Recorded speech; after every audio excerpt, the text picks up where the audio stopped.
Štai pakrauta 48 kiaušiniai.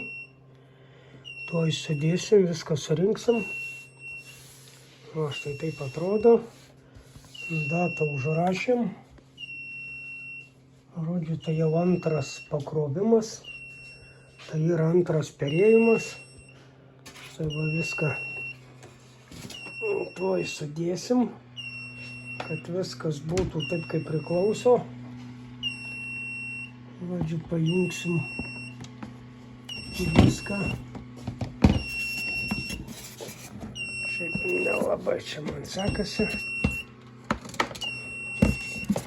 Va, atėjo pagalba. Tai va. Dedam, kad nesušaltų dar papildomą. Temperatūra nustatyta, štai taip atrodo viskas. Ir dar uždėsim pašildymą.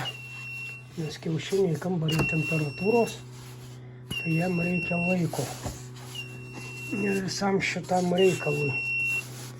Tai va, gaunasi taip, kad gražios dienos, tiksliau yra gražaus vakaro, dabar šiek tiek nukrito temperatūra, bet nieko, viskas susitvarkys, apšildymas pajungtas.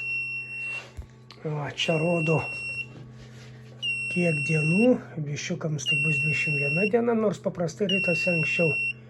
Čia kiek liko iki vertimo, bet pirmą parą mes neversim. Žodžiu, čia temperatūra va tuoj pakils ir čia drėgmė kokia. Tai va viskas susireguliuos, bus pirmai dienai 60 drėgmės ir 39,5 temperatūra. Taigi lauksim šeimynos. Iki.